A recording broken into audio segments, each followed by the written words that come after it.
Assalamualaikum warahmatullahi wabarakatuh. Perkenalkan, kami dari kelompok 5 yang beranggotakan Sylvia Febriana Saputri dengan NIM 20030010025, Rika Rahmadia Ismail dengan NIM 200301053, dan saya sendiri Ajeng Putri Laksati dengan NIM 200301040.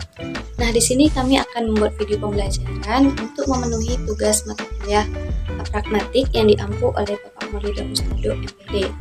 Nah, di sini kami akan memaparkan materi tentang dieksis dalam bahasa Indonesia dan contohnya, di mana pengertian dan fungsi dieksis akan dijelaskan oleh Rika Rahmadia Ismail dan jenis-jenis dieksis akan dijelaskan oleh Sylvia Febriana Saputri. Dan yang terakhir, kesimpulan akan dijelaskan oleh saya sendiri, Ajeng Putri Laksati. Selanjutnya yaitu ada pengertian dieksis dalam. Kata dieksis berasal dari kata Yunani yaitu diektos, yang berarti hal penunjukan secara langsung.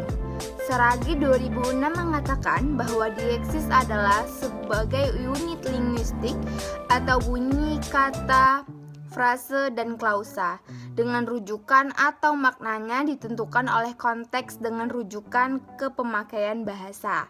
Selanjutnya yaitu ada fungsi dieksis. Nah, dieksis berfungsi untuk membantu pembaca dalam memahami dan mengerti isi dari suatu bacaan atau wawancara. Secara khusus, dieksis juga mempunyai fungsi yang berbeda sesuai dengan jenis dalam konteks yang ada di dalam dieksis tersebut. Baik, saya kembalikan ke moderator. Baik, saya akan menjelaskan jenis-jenis dieksis. 1. Dieksis persona. Istilah persona berasal dari Latin persona sebagai terjemah dari kata Yunani prosopan, yang artinya topeng atau topeng yang dipakai seorang pemain sandiwara. Berita juga pernah atau watak yang dibawakan oleh pemain sandiwara. Contoh, give me your hand, give her your hand, I give him my heart. 2. Dieksis tempat.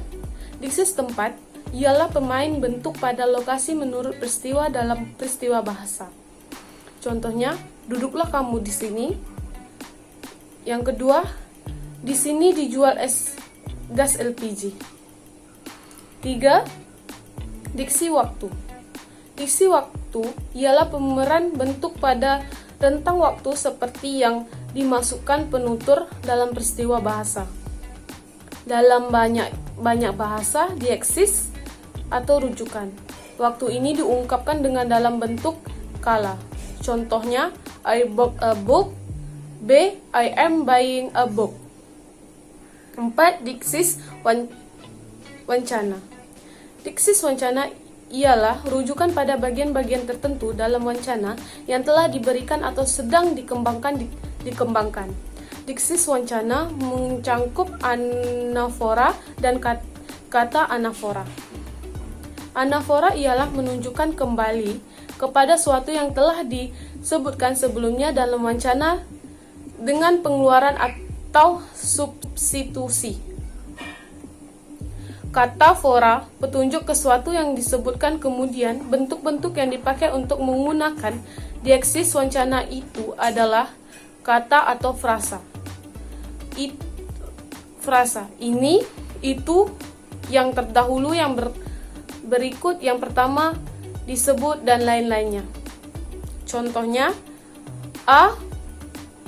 Paman datang dari desa kemarin membawa hasil Plawijaya.